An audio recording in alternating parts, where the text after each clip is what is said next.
Do you tend to find yourself being drawn towards people who are not emotionally available? And maybe you find that it's almost like a mousetrap. Once you get stuck, the more you struggle to disengage, it actually makes it worse. And so you might wonder, what do I do? And why am I doing this? You know, many people that I work with, they can clearly recognize this person is not available. Often they're very upset about the person's unavailability, but that doesn't stop them from continuing to seek out the connection of this person. So, looking at the person who's drawn towards emotional unavailability, some common themes. Everyone's different, so this doesn't mean that if you do that, this is who you are. But some of the common themes are first, the person tends to put an over exaggerated importance on intimate connections. And what I mean by that is much of their life is that they're successful sometimes, but they're still waiting for life to start once they meet that person. And nothing's necessarily wrong with that, but one of the challenges that it creates is that if you don't have that person, you still need to have a good life that you admire, that you value. And so I'll often see people who don't really put a lot into their life and into their friendships, and they're kind of waiting for this person to show up for life to begin. Now, this is tricky because you don't know if someone will ever show up, and you don't know that if they do show up, that you'll necessarily have the life that you imagine because there's a tendency towards fantasy with these individuals. Another piece is you have to see how someone shows up, not what they say. So, one of the common dynamics with this kind of chaser and runner is that they tend to start the connection very dramatically and a little bit exaggerated. And they both express what they long for and they express who they wish they could be. It's not actually who they are.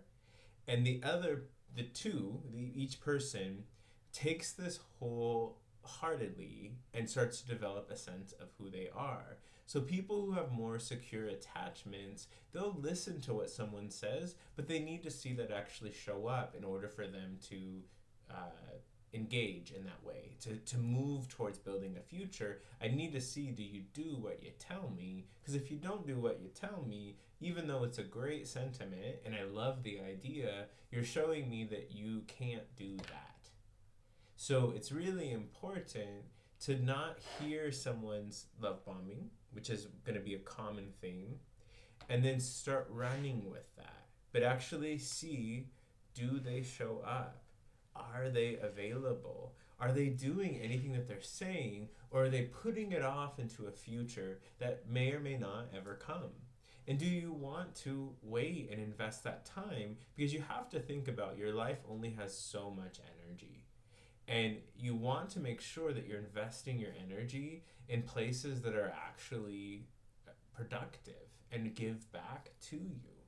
One thing that I often see with kind of the chaser of the dynamic is that they're not only just chasing romantic partners, they're chasing friendships, they're chasing family, they're chasing jobs, and they tend to hold a lot of resentment towards others because they run with their fantasy, so they feel very victimized by other people who aren't showing up.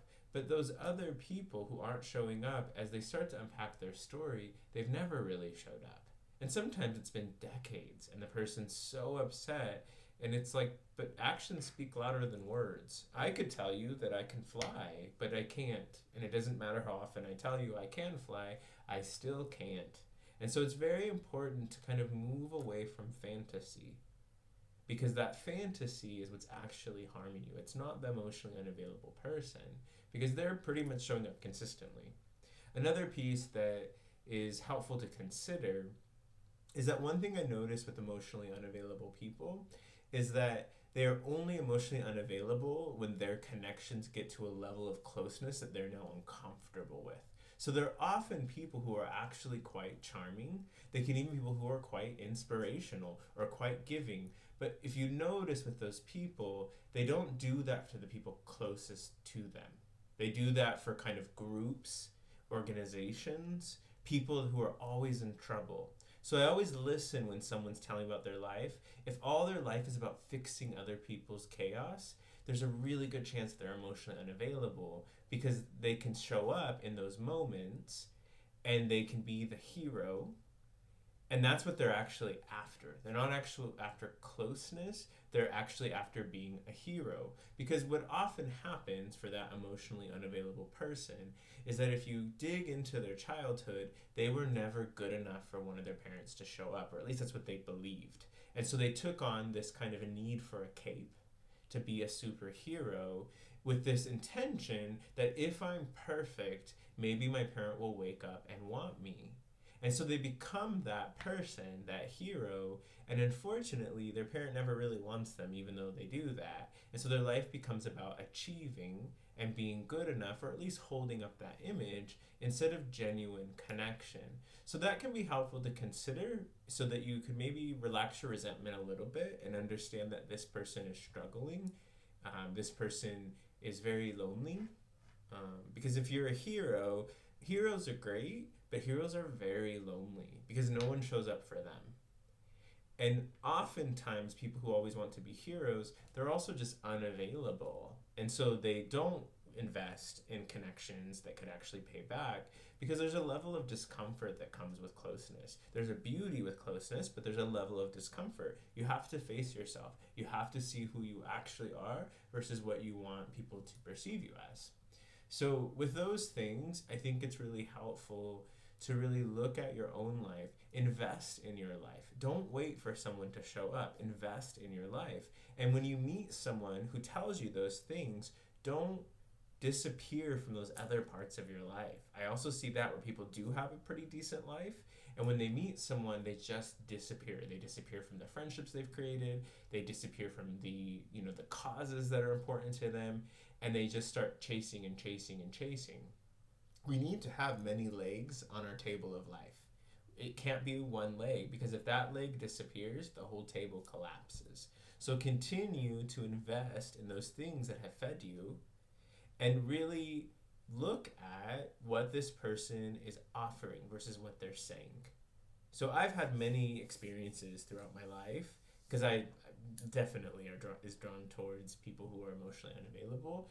And one of those things that I noticed is that there were many people in my life who wanted me. Maybe not romantically, but at least as friends. And I wouldn't put that time into those. It was very interesting to see as I really started being honest with myself. I had people who would show up, who would see me consistently, and I would just kind of disappear or be too busy. And granted, I was busy, but when I met someone who wasn't available, or I created friendships where people who were not available or they were spotty, I would invest quite a bit of energy, at least mental energy, into that. So really identifying where are you sending your energy and really showing up for yourself, because ultimately if you can't show up for yourself, there is no one that can fix that except you. Thanks.